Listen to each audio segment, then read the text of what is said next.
नमस्कार, मैं Mohammad Anwar lecturer electronics government polytechnic college Jaisalmer आप सभी का स्वागत करता हूं इस ई लर्निंग चैनल पर। और आज के इस ई लेक्चर में हम measurement of pressure by suitable transducer की स्टडी करेंगे। सो स्टार्ट करते हैं। So first we define the pressure. Pressure is basically per unit area जो फोर्स अप्लाई किया जाता है, that quantity is defined as the pressure.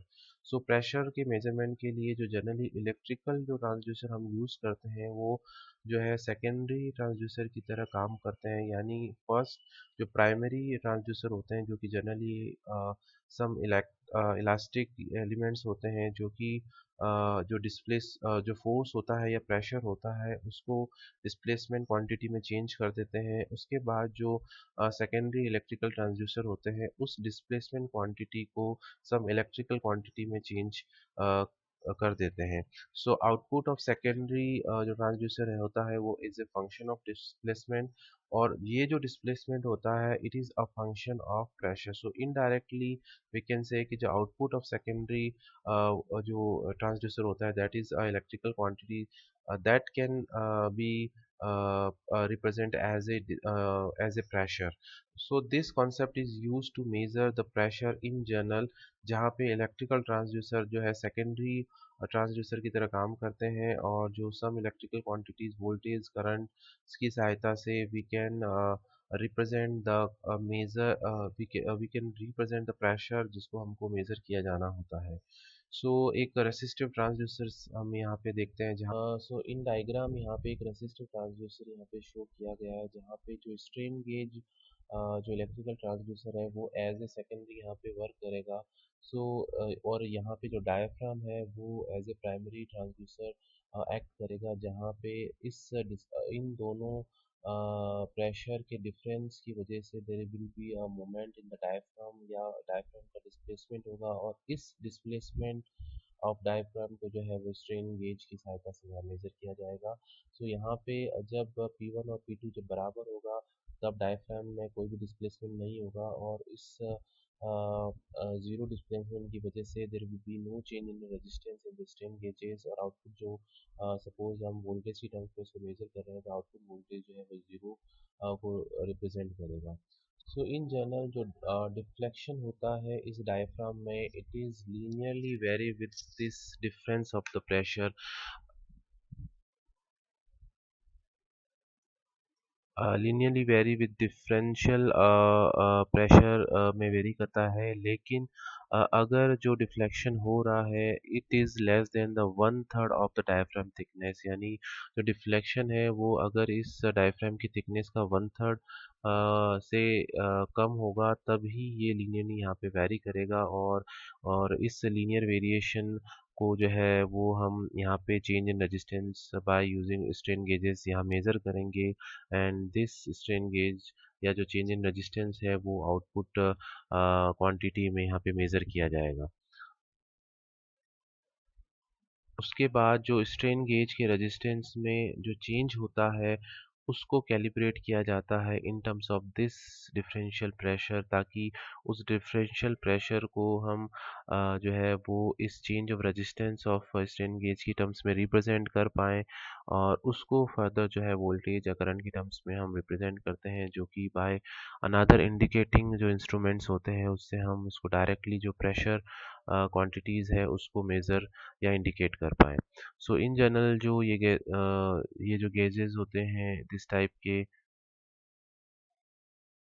वो जो है 100 kilo newton per metre square to 100 mega newton per metre square की range हमें pressure को मेज़र करने में काम में लिए जाते हैं। नाउ वी सी जो इंडक्टिव ट्रांसड्यूसर है वो भी सेकेंडरी ट्रांसड्यूसर की तरह वर्क करता है जो कि किसी डायफ्राम या अदर इलास्टिक जो एलिमेंट होता है जो कि फोर्स और प्रेशर को डिस्प्लेसमेंट में कन्वर्ट करता है। उसके बाद जो सेकेंडरी ट्रांसड्यूसर होता है उस डिस्प्लेसमेंट को अदर इलेक्ट्रिकल क्वांटिटी में चेंज करता है। सो यहाँ पे इस डायफ्राम की डिस्प्लेसमेंट से इसके इंडक्टेंस में जो है वो परिवर्तन होगा और इस इंडक्टेंस में परिवर्तन से यहाँ पे हमने एक एसी प्रीज यहाँ पे प्लेस किया है जिसकी वजह से ये जो there will be output voltage जो कि प्रोपोर्शनली होगा इस डायफ्राम की डिस्प्लेसमेंट के प्रोपोर्शनली होगा।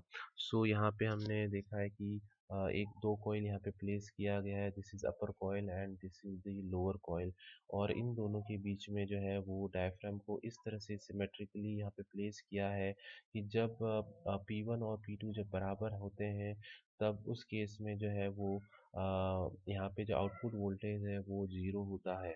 सो जब यहाँ पे सपोज़ करें कि जब P2 जो है वो ग्रेटर देन P1 होता है, तो उस केस में जो है वो डायफ्राम जो है वो अपर डायरेक्शन में मूवमेंट करता है।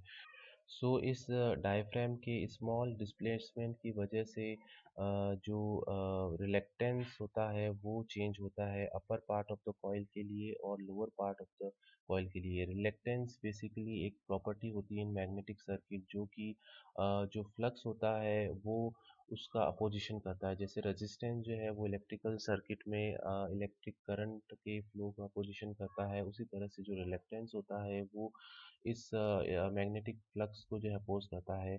सो इस इसको जो है वो इस तरह से प्लेस किया जाता है, तो इन सिमेट्रिकल पोजीशन में प्लेस किया जाता है कि जो P1 और P2 जब बराबर होते हैं तो अपोजिशन जो है वो यानी रिलक्टेंस की जो वैल्यू है वो सेम होती है, लेकिन जैसे ही ये P1 और P2 की वैल्यू चेंज होती है, सपोज P2 जो वैल्यू वो ज़्यादा है तो डायफ्राम जो है वो अपर डायरेक्शन में यहाँ पे मूव करेगा। So the value of reluctance for the upper coil and for the lower coil जो है वो चेंज होगा, और उसकी वजह से जो फ्लक्स लिंकेज है वो चेंज होगा और उसकी वजह से यहाँ पे आउटपुट वोल्टेज यहाँ पे जनरेट होगा, that is a function of the displacement of this diaphragm. So indirectly जो है हमने इस डिस्प्लेसमेंट को जो है वोल्टेज की टर्म्स में यहाँ पे कैलकुलेट कर लिया जाता है, और ये जो डिस्प्लेसमेंट होता है that is also the function of this P1 and P2 का जो डिफरेंस होता है उसका फंक्शन होता है। तो इनडायरेक्टली जो इनका डिफरेंस होता है वो आउटपुट की टर्म्स में यहाँ पे कैलकुलेट कर लिया जाता है। सो द आउटपुट वोल्टेज जो जनरेट होता है वो हम देख सकते हैं, there are some constants. R naught is the initial जो रिलक्टेंस होता है जब कोई भी प्रेशर अप्लाई नहीं किया जाता है, और डी जो है वो डायफ्राम का डिस्प्लेसमेंट को बता रहा है। तो आउटपुट वोल्टेज है it is a function of this displacement D, and it is a function of E I, यानी जो इनपुट वोल्टेज जो हम अप्लाई कर रहे हैं उसका भी फंक्शन होता है। सो इन दिस केस जो सोर्स सप्लाई होती है वो काफ़ी स्टेबल और काफ़ी जो है वो कांस्टेंट होनी चाहिए, ताकि आउटपुट की जो वोल्टेज है यहाँ पे एरर फ्री हम ऑब्टेन कर सकें।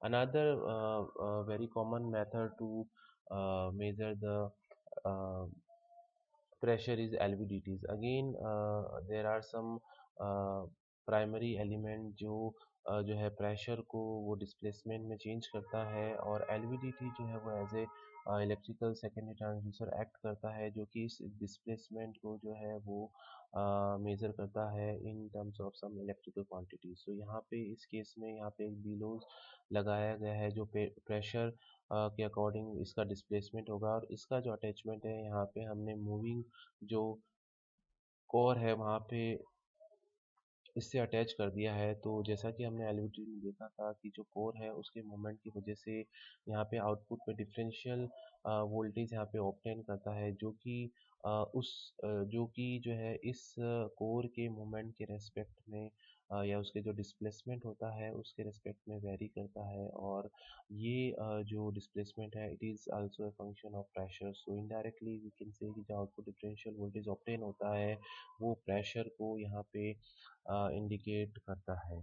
इसी तरह से there will be some another arrangement जहाँ पे हम एक बर्डन ट्यूब यूज़ कर सकते हैं, जहाँ पे जब प्रेशर अप्लाई किया जाता है तो इस बर्डन ट्यूब का जो मोमेंट है वो होता है, और इसका जो एंड टर्मिनल है उसको हमने एक पुली की सहायता से यहाँ पे इसके कोर से कनेक्ट कर दिया है, जिसकी वजह से इस प्रेशर की वजह से there will be displacement in this end terminal, और उसकी वजह से यहाँ पे जो कोर है डिफरेंशियल ट्रांसफॉर्मर का उसकी कोर में डिस्प्लेसमेंट होगा, और उसके अकॉर्डिंग डिफरेंशियल आउटपुट यहाँ पे जनरेट होगा। तो इस तरह से जनरली जो इलेक्ट्रिकल ट्रांसड्यूसर होते हैं उनको हम सेकेंडरी ट्रांसड्यूसर की तरह काम में लेके जो है वो प्रेशर का मेजरमेंट कर सकते हैं। So thank you very much for attending this lecture. For preparation of this lecture, the major portion has been taken from the book A.K. Sahni, that is Electrical and Electronics Measurement and Instrumentation, and some other concept has been taken to Wikipedia and other internet sites. So thank you very much again. This is my email ID for any queries. Thank you.